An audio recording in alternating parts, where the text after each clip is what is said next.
would be the case. You wanna do a countdown? Sure. Okay. Okay. 3, 2, 1, go. Okay, nice. And the most thrilling gameplay ever. 3 seconds of black screen followed by like 3 seconds of menu spawning. Yeah, this is amazing. So, this is Speedstar Adventure made by Scuttlebutt Crazer, who happens to be in voice chat with me today. So maybe he can also... Yeah, maybe he will also commentate with some facts from the game. So, as a brief introduction, this game is meant to be a remake of what were the Speed Hacks, which was a competition hosted by Toaster Ketchup, where you would just make a hack in a few hours or so. There was like 6 of them. I participated in like 4 of them or so, though what turned into trying to remake all of them turned into just taking the theme of like some of them and using the original hacks, the first speed hack, as the basis for most of the levels. So what you see are a bunch of small levels with red coins or like a challenge star in them, which was generally the first or like second speed hack I did. I used some of the other ones for the overworld in the Bowser level, but very loose interpretation there. So basically just in each level here, it's real small. There's one specific custom object I made for each of them, where you have to play around, and then you either have to collect the red coins on Star 1, or on Star 2, just do a single objective, get to a point on the map, get a star. Mushie started in Flowerland. Flowerland is really nice. You got these balloons where you just bounce on them. Each balloon actually has a specific bounce height, just made to facilitate where you need to go. It's pretty easy, I think. Mushie complains a lot about these balloons. Yeah, there's a specific reason. That is, if you fail on a balloon and you need to take the same balloon, like to jump on it again for a second time, I think they spawn higher. I don't know if that's always the case or it's dependent on something, but yeah, kind of. There's a nice little bug there. So there's a timer where it oscillates up and down, and then when you pop the balloon, instead of going back to its home, it just oscillates up and down from where you popped it, which is usually higher. So that's how that happens. Okay. So now Mushie is entering Flowerland, or Fire Future. Yeah, kind of the same in this case because of how the futures work. Yeah, so there's 2 types of levels here. There is the original levels, which is just whatever land, something, you know, sand, water. Yeah, and then elementals. there's the future levels, which is basically supposed to be what the level would be like in the future.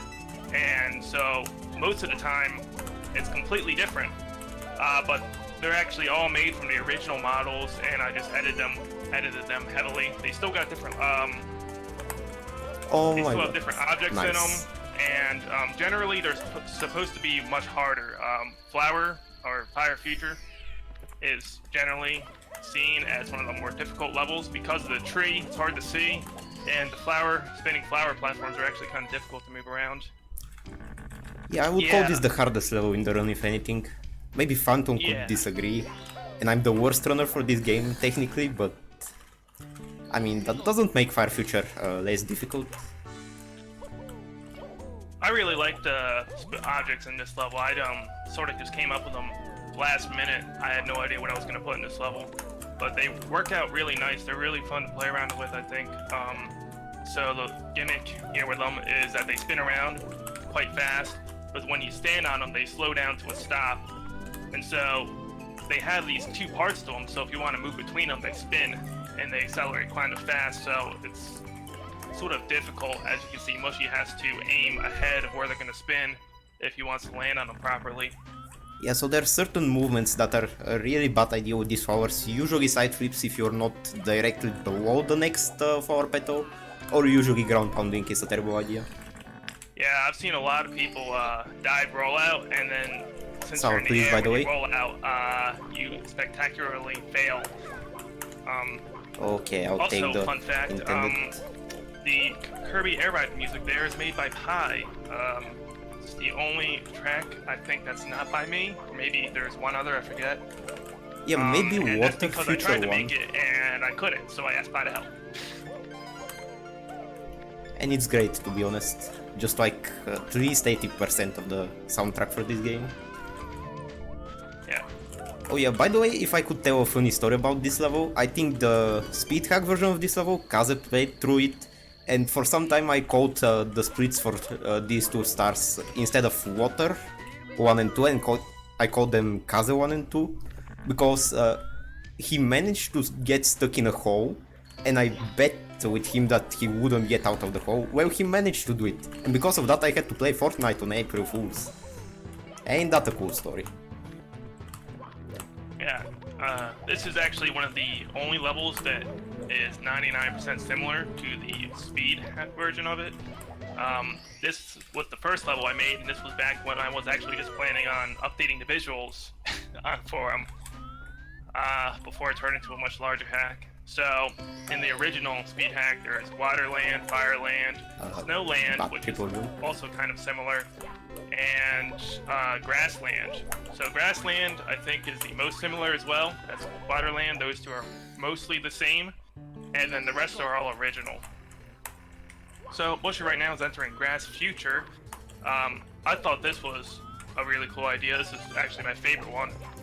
If Yeah, you the compare objects it are to the pretty original, cool in this one. the map is actually exactly the same, but I took all these clouds and there's overflowing and like, I guess sort of the way vines do. That was my basis for it. It'd be like vines that overflow and like break apart ruins, but this time they're clouds. But all the original aspects of the level is still there, plus this little gazebo thing in the middle. Yeah, so I have to say in this level it feels like there are different multiple possible routes to get the red coins in a quick way that are not all the same, and you can go in like rotating counterclockwise or clockwise through the level. And I don't know what the fastest one is, but this one feels pretty quick, not really wasteful in terms of time, so I'm using it. Yeah, Jarp, about the 100 coins there. I actually planned to make a 100 coin star in the overworld, but then I realized it was cancer, so I just left the coins in, and then I left the coin counter in, but I didn't spawn a star. Oh yeah, that's a great idea, very not confusing. Well, I thought it was funny. And it kinda is. Okay, by the way, if you can't notice, like the objects' positions are different, even though the levels are the same for the two stars. Which means that this hack kinda has a Super Mario Galaxy feel, I guess. With the act-specific stuff, but the same levels.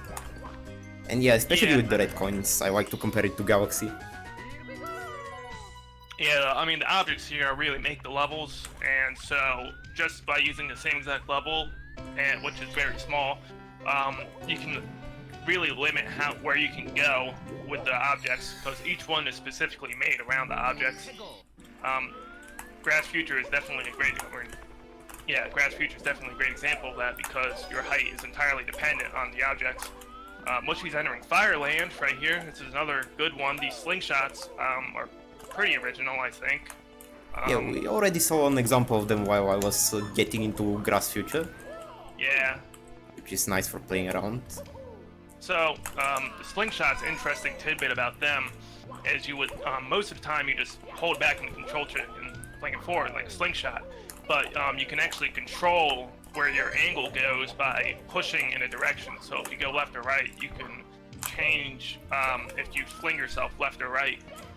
And the speed of how fast you fling it also affects your speed.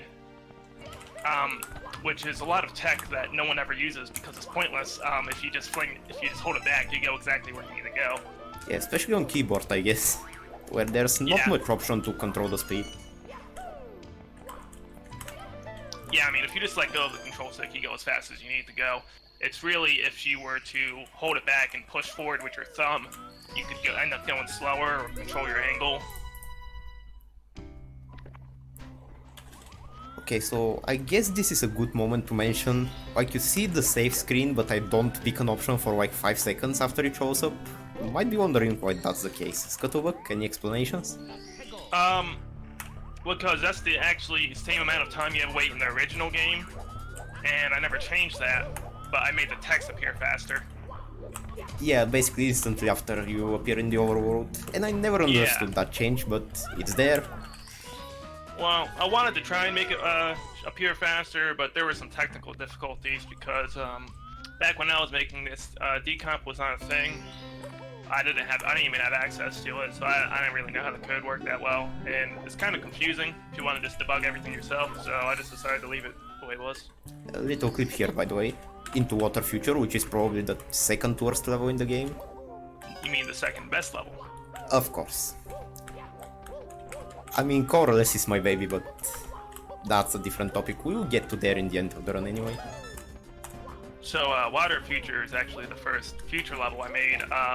Back when I was making these, I was originally planning on making the future levels 2D as a reference to the other similar hack to Scuttle Speed Hack, which was basically the same thing, but the levels were all 2D linear parts.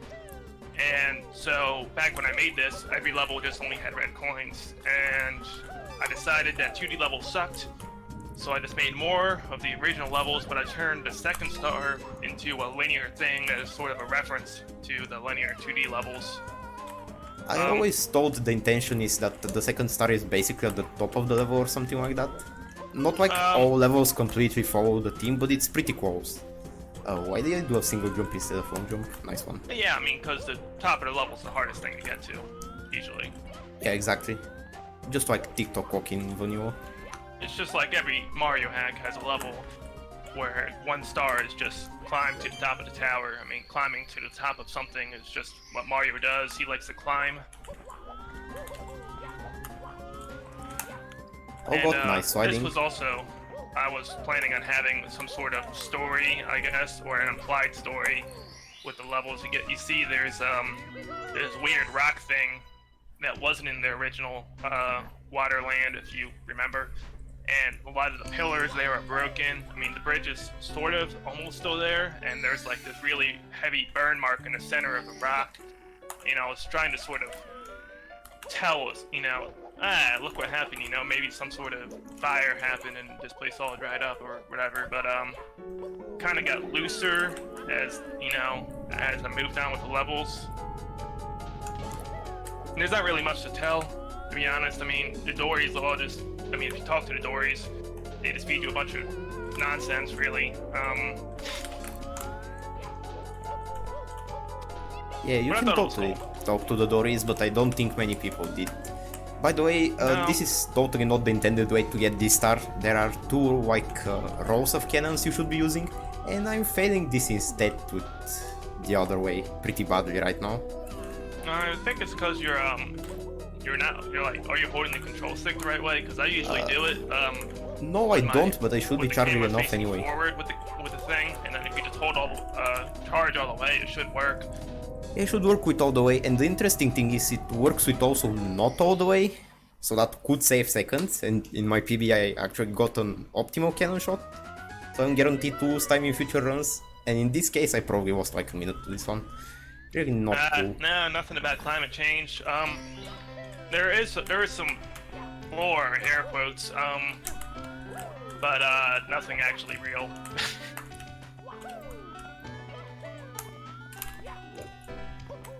And that cannon shot is pretty much intended because I intended always for there to be multiple paths for you to get there. I mean, it's harder than going back and forth with the other cannons. So now Mushi's in Spaceland, a good one. He'll argue here that the ports here aren't as good as in Remnant of Doom. I disagree. Okay, it's probably closer to the original, in which case I don't mind either ports, it's just a matter of preference at this point, but whatever is more accurate I guess is a better port, for the sake of this discussion. On my cycle. Fun fact about the music as well, both the tracks are from Chrono Trigger. The original, or I guess, I forget which one's which. I gotta listen to music here. Yeah, this one should be what's called Undersea Palace, and I guess it's actually in... Yeah, I don't know so Chrono Trigger, but it's Star in 1 space is or Ocean something. Palace, and then the second one is... The aftermath of that. Like Black Omen or something. Yeah, it's Black something, I forget. But, basically if you play Chrono Trigger, it works in the same order, where you start in Ocean Palace, and then the next level plays the same song, and they're, inside Chrono Trigger, they're actually... It was Ocean Palace, but then, I don't know, you do something, you fight some battle, and then you lose. Main character dies, spoilers. And then whoops. the Ocean Palace rises above the ocean, and it's really cool. Yeah, as So cool you as play this Chrono ship I Trigger, will be but going to. I already spoiled it. But yeah, Spaceland, cool. Okay, little trick here in Snow Future. I will actually go to Star 2 first, because I learned recently that this is possible in this game, which is not the usual behavior for vanilla on Star Select. So yeah, just for the showcase purpose, I'm doing Star 2 first. Yeah, you can choose any star you want in any order. There's Yeah, no, I certain removed that someone... because I felt like there was no need to force you to do star 1 first. Also, Yeah, other but- fun thing, you fall all the way down because when you're on a cutscene, Mario ignores water. That's pretty cool. Oh yeah, fast Yes. swimming. I forgot to address that. It comes especially into play in this level. Yeah, so your swimming is I very messed up fast, already. and this level, the gimmick, if you could read there, it says air bubbles. So these white bubbles, there's actually no water. So you walk completely normal, and because of the way the bubbles are located, a lot of the time you have to swim around them, and the bubbles are obstacles themselves. But also you gotta nice. swim in them into the bubbles at like an optimal angle so that you can land in a specific spot. You'll see Mushie has to swim above and then land in a way so that he can get to the platforms inside the air bubble. Yeah, you basically have to memorize the route here, because there's no other good way to like enter the bubbles unless you really know what you're doing. If you want to go fast, of course. Well, If you you're have to playing memorize casually, reference speed, take yeah. your time. Like, you cannot really die here. There's even recovery hearts in case you take a lot of fall damage. So yeah, this is a pretty chill level, at least casually. Yeah. As for Oh, nice. this is Snow Future. As for how everything got underwater, I have no idea. Yeah, just logic. There's a fun fact. The background here, I think, is from some European naval sea research thing. I'm not really sure. But all the backgrounds are actually pictures from real life. They're all HDRIs. They're usually like 8K resolution. I mean, I sampled them. I lowered the resolution to SM64 size, but they Yeah. are very high resolution compared to normal backgrounds. Yeah, the skyboxes are definitely the highlight of this game in resolution quality, at least. Okay, so little trick here I will be trying. I failed. That's the worst place to fail this trick on. So basically Scuttlebuck tried to prevent you from save and quitting, as you could kinda see there. And you can technically still save and quit if you press A and start at the same time, perform the action in that one frame.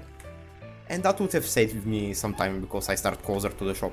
And right now with 15 stars I'm unlocking the wing cap, which is apparently made of Dory skin, which is an immoral product and a terrible thing. But I don't care, this is a Mario game and we wanna win. Well, the dories here aren't even real dories, so... Yeah, oof. So this is not the usual route or the fastest one, I think. At least Phantom, I think, continues the cycle here instead of escaping and going to the shop and using the wing cap to go to levels. But I mean, it's just more convenient, it's easier if anything. Otherwise you have to do pretty weird tricks to get to Space Future, for example.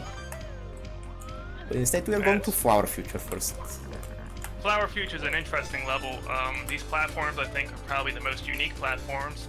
Basically, when you stand on them, you get all sparkly, and the platforms are reading Mario's movement, and then after you land on them again, they now copy the movement when you jump.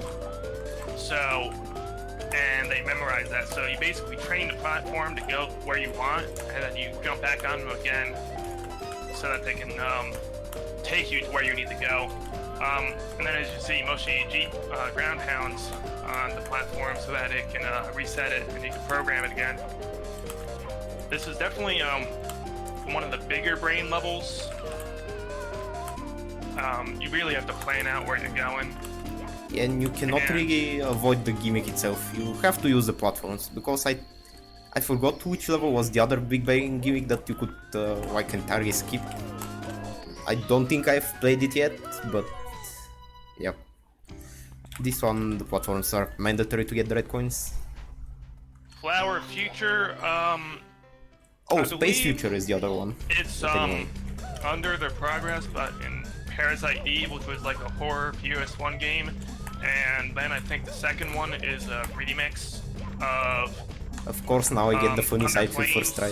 Which is in Final Fantasy X. Yeah, I gotta say that this hack has its music credit, so if you download the wrong hack, you can actually read what all of the songs are. Yes. Yeah, in a way, that is more like the last level. I've sort of tried to make the harder levels harder to get to in the overworld. Of course, I thought Fire Future wasn't that hard, so it's right there at the beginning. Other people disagree. And in general, the stages I made later are more complicated.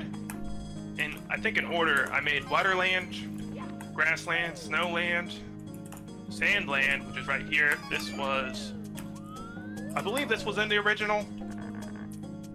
Might be. I'm not sure at this point if I remember the gimmick from somewhere else. And by the way, yeah, these platforms, there are green crystals in the level, if you could kinda see them for a second in a few places. And they can change the platform movement from between vertical and horizontal. Yeah, in this level we kinda skip this gimmick, like we still use the platforms, but you can get all of the red coins with the platforms at vertical without ever switching them.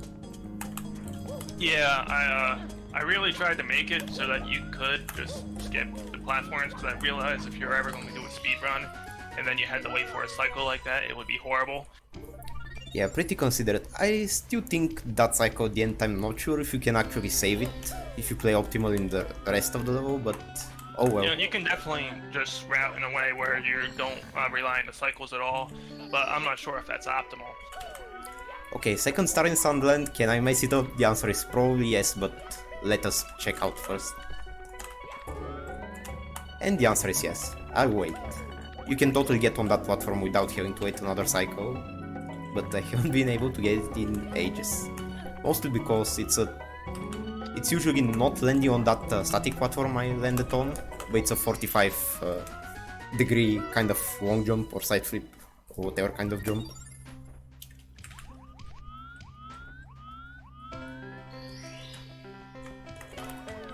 Okay, now, yeah, I don't think there's a big difference between save and quitting and actually just going to the wing cap right here in what I do.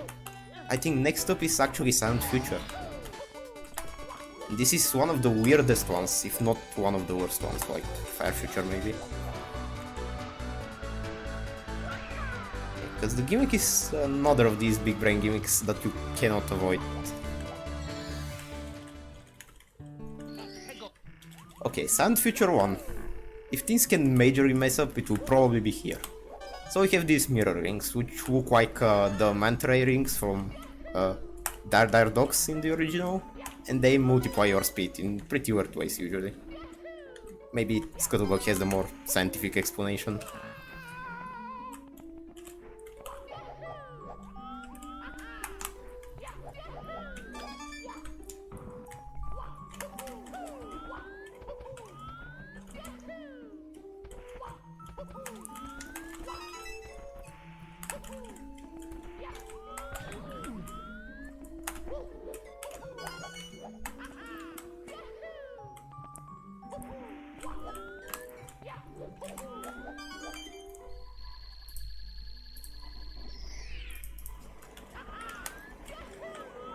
And things got suddenly pretty quiet, which I don't know what's the case with this one.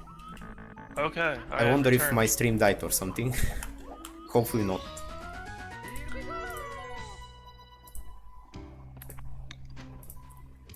Okay, at least the speedrun is going, that's the best part. So that was a pretty uneventful sand future, and that's the better case scenario actually.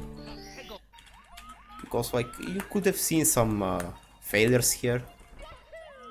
Pretty rough ones, but instead I had no problems with the red coins. And this second star you can just skip like that, and takes like 7 to 10 seconds.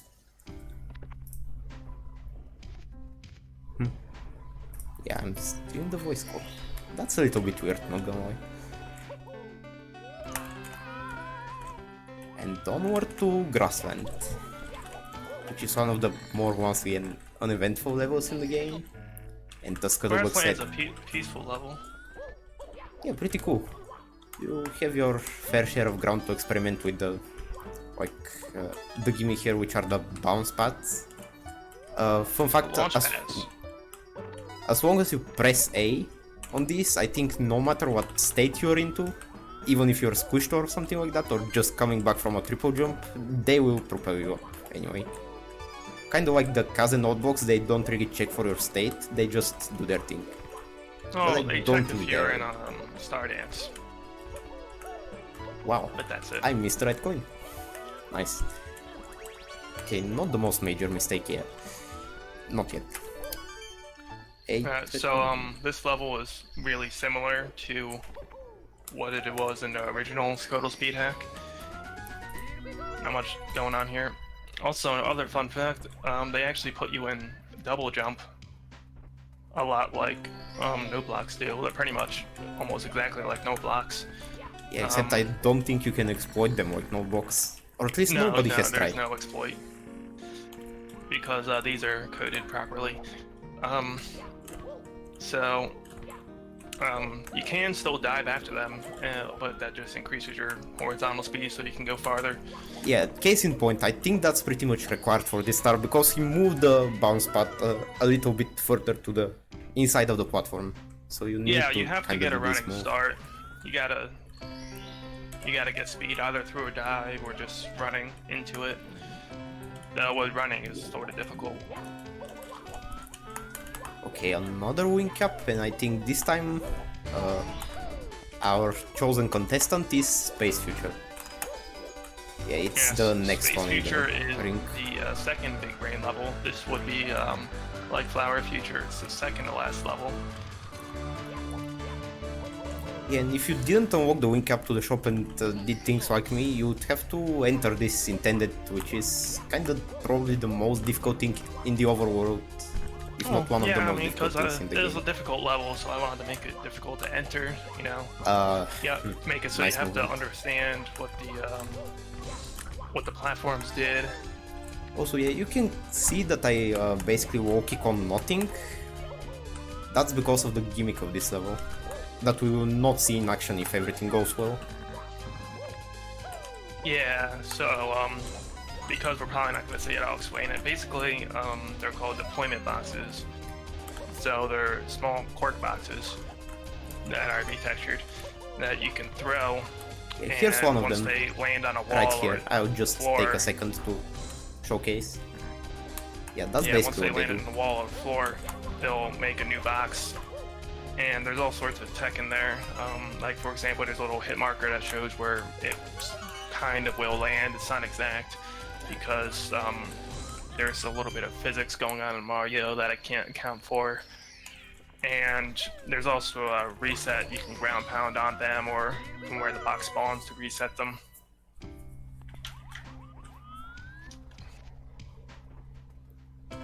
So yeah, with movement like that one, and especially wall kicking on the edges of the level which are invisible, you can skip having to do all the boxes. And now yeah, Phantom mentioned how I made a little bit of a mistake going ahead of myself. So yeah, I'm supposed to do this triple jump wall kick and get the star like this. I don't think this is a firstie, and that a firstie is required for this one, but he has been having real difficulties to pull this one off. So he's calling it a firstie. Which might be the only thing I consider easier in this run compared to him. But he's still faster, so maybe I'm not the authority to ask here. Snowland right here. Like, yeah, that gimmick is not my favorite. I guess it's cool, but this level is pretty unremarkable. and maybe at I like times this even level. more. I actually like a lot of the simpler levels because on the more complicated levels like Space Future, you have a lot of focus on the objects, but here they're really just there, so you have to sort of think Like about stepping Mario's stones. movement more, Yeah, which that's can be true fun, I guess. in the puzzle aspect. Like I agree with that, but these objects will specifically cause trouble at the beginning level of the end of the game, which we'll be getting to right after this one. Like this is a fast level, so I'm not really complaining that much, but yeah, we'll see how these objects can be dicks. Yeah, I really tried to exemplify Nice side flip. what I wanted to like I guess the feel of the level with the music. So you'll notice Snowland. No, I mean obviously snow levels have snow music, but I don't By really the know way, what yeah, else every to say single with way that, press but, triggers these platforms, not just once again depending on Mario's state or not. Okay, finally a successful save and quit. So this is what save and quit causes in this game. It skips the title screen also for some reason, or the title text. yeah, And if you you can don't skip already the play. title screen there, then every time you would exit from a warp, you would get the title screen again. So I had to skip it. Yes, this is actually not even as a coincidence the first diorama hack. This was actually made to be dioramas.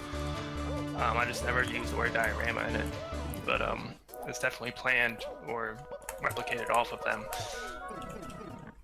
Okay, so here we are in the colorless fortress. Either this Yes. goes well or it doesn't, that's basically it. So for this first place and star, because there are actually two different places this time, if you hear the epic part of the music, then I've messed up and taken too long, basically. This music is actually That's the really irony. good. I like it. It's from Castlevania. Yeah, I forget which Castlevania.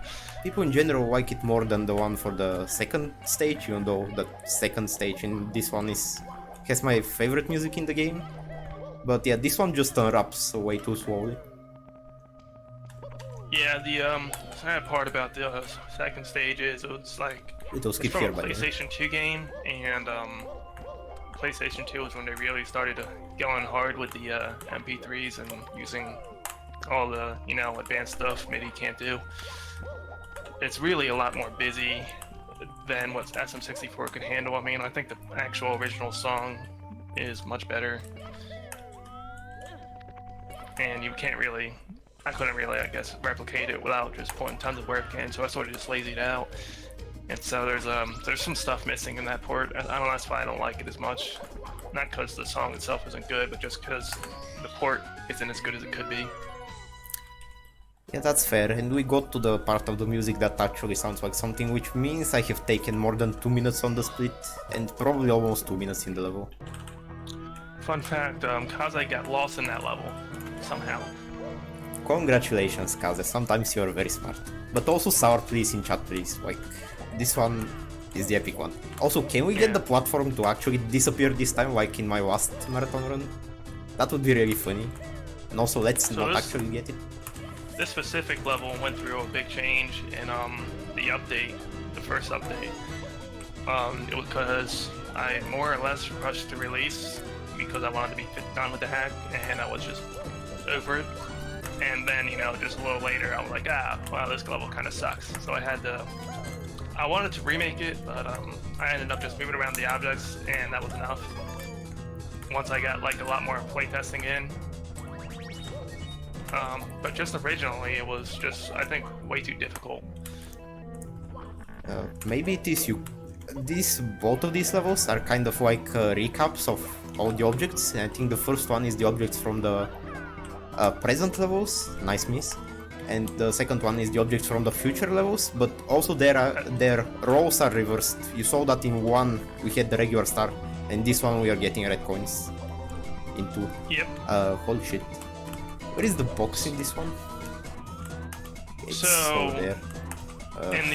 In the speed hacks, there actually is a hack called Mario and the Missing Colors, which I guess is sort of where you get all this colored theming from. You know, if you notice the overworld entrances are all colored, specific color, which is actually the colors of the rainbow, loosely. And there's also, I mean, just the levels themselves are also sort of mimicking those colors. And then in that speed hack, the point was you had these 7 challenges you did, and every time you would get a star, you would actually bring back color to the world. So it started off completely gray, and then each star would get you know, if you got like the red pass star, and the red color red would come back to the level. Oh, that's a really great idea and probably a really difficult thing to achieve. The hack was pretty bad. Also, I worry if you're asking about the music, it's from Ratchet and Clank 2. Which I don't think is related to any Phosphor Tower. Yeah, so the Bowser fight has the same idea from Mario and the Missing Colors, which was that you could kick the bombs, which was that and the color idea were like the only good things from it. To sort of go with that, you got these thin paths you gotta kick the bombs through. Or you could just lure Bowser into running, which is what most people did. Yeah, there's a little bit annoying thing about the bombs, which is, you can see it right here. Like if the bomb hits a wall, it just flings itself into the nothingness. Okay, didn't get hit here, which is important because you can see the bombs deal 2 damage, and I kinda got hit there by Bowser. Not the best move in Resistance. But yeah, this is the 3rd bomb. Pretty original and kinda nice Bowser fight as opposed to throwing Bowser in the bombs as we saw 80 times in this marathon already. And this is the end of the run already. No, twice. Yes, and then for the end star, you get the best reward. And time. You are surrounded by Dories. Yeah, welcome to the Dory Gang, everyone. Yes. So this has been a Speed Star adventure, a very fast-paced hack. You might not be able to enjoy it, same thing as with Last Impact, a lot of custom stuff, 15 red coin stars that may piss some people off. Not everything works very smoothly, but I think it's a really diverse and a really cool experience. So if you want to play it, look it up on the patchlist site, sm64ronhacks.com.